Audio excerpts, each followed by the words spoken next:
ఎవరైనా అందంగా మంచిగా కనపడ్డారనుకోండి, ఫోకస్ చేస్తాడు. ఇన్ని వేల మంది ఉన్నా సరే సరిగ్గా కెమెరా తీసుకెళ్ళి అక్కడ పెడతాడు, దాన్ని జూమ్ చేస్తాడు, నీట్ గా తీస్తాడు. అర్థమైందా? కాబట్టి ఇప్పుడు మనకు బైబిల్ చాలా పెద్దగా ఉంది, చాలా ఉన్నాయి. కానీ మనం ఏం చేద్దాం అంటే జూమ్ చేద్దాం. ఎవరిని? మార్కు సువార్త 11:24 ఫోకస్ చేద్దాం. జూమ్ చేసినట్లయితే అందులో ఏముందో నీట్ గా కనిపిస్తుంది. అర్థమవుతుందా? సరే, ఇప్పుడు నేను చదువుతాను, జాగ్రత్తగా ఉండండి. ప్రార్థన చేయనప్పుడు మీరు అడుగుచున్న వాటిని ఎలా పొంది ఉన్నామని నమ్ముడి, అప్పుడు మీకు కలుగునని మీతో చెప్పుచున్నాను. కళ్ళు మూసుకుని తల ఉంచుకుంటాం.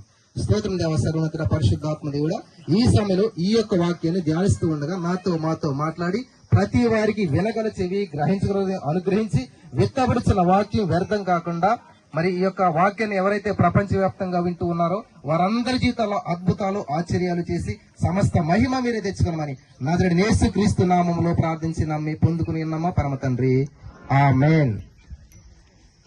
ప్రియులారా, గమనించాలి, ఈ 20 సంవత్సరాలు మీరు ఇక్కడ మీటింగ్ పెట్టుకుని వెళ్ళిపోయి అయిపోయి ఉంటారు. కానీ ఇది 21వ సంవత్సరం చాలా డిఫరెంట్. ఎలాగంటారేమో, ఇక్కడ జరుగుతున్న మీటింగ్ ఇజ్రాయెల్లో కూడా చూస్తున్నారు, ఇక్కడ జరుగుతున్న మీటింగ్ అమెరికాలో కూడా చూస్తున్నారు. ఎలాగంటారేమో, లైవ్ వెళ్తుంది ఇది. మరి ఇంతవరకు వెళ్ళిందో లేదో నాకు తెలియదు, కానీ ఇదంతా రికార్డెడ్. మీరు ఇంటికి వెళ్ళి కావాలంటే మీటింగ్ అంతా ఎలా జరిగింది, నేను ఎక్కడ కూర్చున్నాను, ఎవరు వచ్చారు, ఏంటి అంతా కూడా చూసుకోవచ్చు. దేవుడు అటువంటి అద్భుతాన్ని, అవకాశాన్ని ఈ యొక్క ఒలివ కొండ మీద ఇచ్చాడు. దేవునికి మహిమ కలుగును గాక. ఇంత టెక్నాలజీ ఇచ్చినటువంటి దేవునికి సమస్త మహిమ కలుగును గాక. హల్లెలూయా, హల్లెలూయా. ఇక్కడ ఈ యొక్క వచనాన్ని నేను చాలా స్లోగా తీసుకెళ్తాను.